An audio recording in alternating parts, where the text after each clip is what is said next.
नवीन जी नमस्कार, बताइए। नमस्कार सर। जी।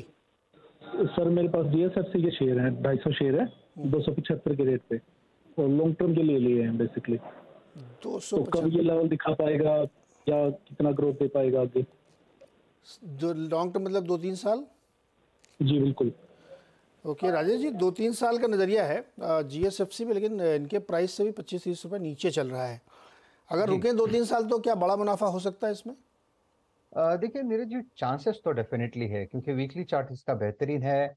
और जनरली ये काउंटर कंसोलिडेट करता है और फिर रैली देता है, तो फिलहाल तो ये कंसोलिडेशन में है। तो मैं यही कहूंगा आप बने रहे 220 के स्टॉप लॉस के साथ। मुझे लगता है कि अगर आप इसे थोड़ा वक्त दे तो इसका जो टारगेट है वो रहेगा 280 से लेके 310। तो यहाँ पे कहीं ना कहीं लगता है कि काउंटर में स्ट्रेंथ है, लेकिन थोड़ा सा मोमेंटम लैग है, तो आपको फिलहाल तो होल्ड करना पड़ेगा विद स्टॉप लॉस। होल्ड करना पड़ेगा विद स्टॉप लॉस। अगला सवाल सुधीर कुमार झा का, ठाणे से हमारे साथ जुड़ रहे हैं। सुधीर जी नमस्कार। Good morning. नमस्कार सर। नमस्कार नीरज जी। नमस्कार राजेश जी। सर मेरा एक सवाल था कि श्याम मेटालिक्स के ऊपर मैंने 50 शेयर्स बाई किए थे 634 पे, और मैं काफी सारा उसका जो देखता हूँ फिनेंशियल देखता हूँ, तो उसमें बोलते हैं एक्सपेंशन कुछ प्लान है इनका। तो क्या मतलब इस लेवल पे भी बाई कर सकता हूँ या मैं क्या कर सकता हूँ? मतलब जस्ट नीड योर एडवाइस, आपका सलाह। जी 634 बोला है ना आपने? हाँ सर, हाँ सर। ओके, इसको करेक्ट कर लीजिएगा। 634 पे खरीदा और 622 चल रहा है। राजेश जी क्या कहते हैं आप श्याम मेटालिक्स पे?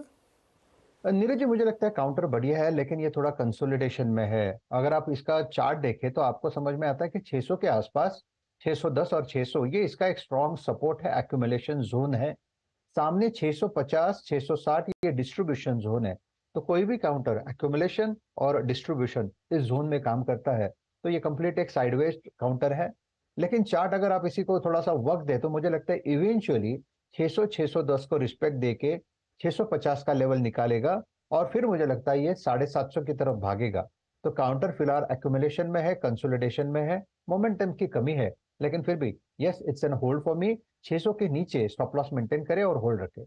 ये जो पेन पीरियड है 610 से 650 वाला, ये कितना लंबा चलेगा? नीरज जी देखिए, अगर आप इसका चार्ट देखें तो मुझे लगता है और कम से कम 3 से 4 हफ्ते, 3 to 4 वीक्स चल सकता है।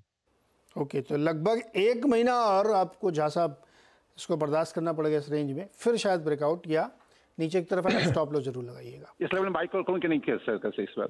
इस लेवल में बाय कर लें क्या? और देखिए कर सकते हैं आप, लेकिन फिर से वही होगा कि आप बाय करोगे और अगर पोजीशन, जैसे कि हमारा एक कैलकुलेशन रहता है कि 3 to 4 वीक्स, लेकिन अगर ये थोड़ा लंबा चले तो वो पेन बढ़ेगा। तो बेटर है एवरेज आउट करने से अच्छा कोई और counter. There are so many other counter जहां पे आप फोकस कर सकते हो, जैसे कि पावर सेक्टर है या HPBP आयोस है, तो जहां पे मोमेंटम है थोड़ा फोकस वहां पे भी रखे। ये तो इन्वेस्टमेंट वाला कॉल है जिसका ऑलरेडी आपका इन्वेस्टमेंट हो चुका है, तो there is no point in averaging out your investment. तो जो किया है वो ठीक है। ओके जी, धन्यवाद जी, थैंक यू सो मच साहब। अगला सवाल पुनीत जी का है, पानीपत से। पुनीत जी नमस्कार सर। जी नमस्कार। सर मेरे पास बंधन बैंक के 118 शेयर हैं 240 की एवरेज पे,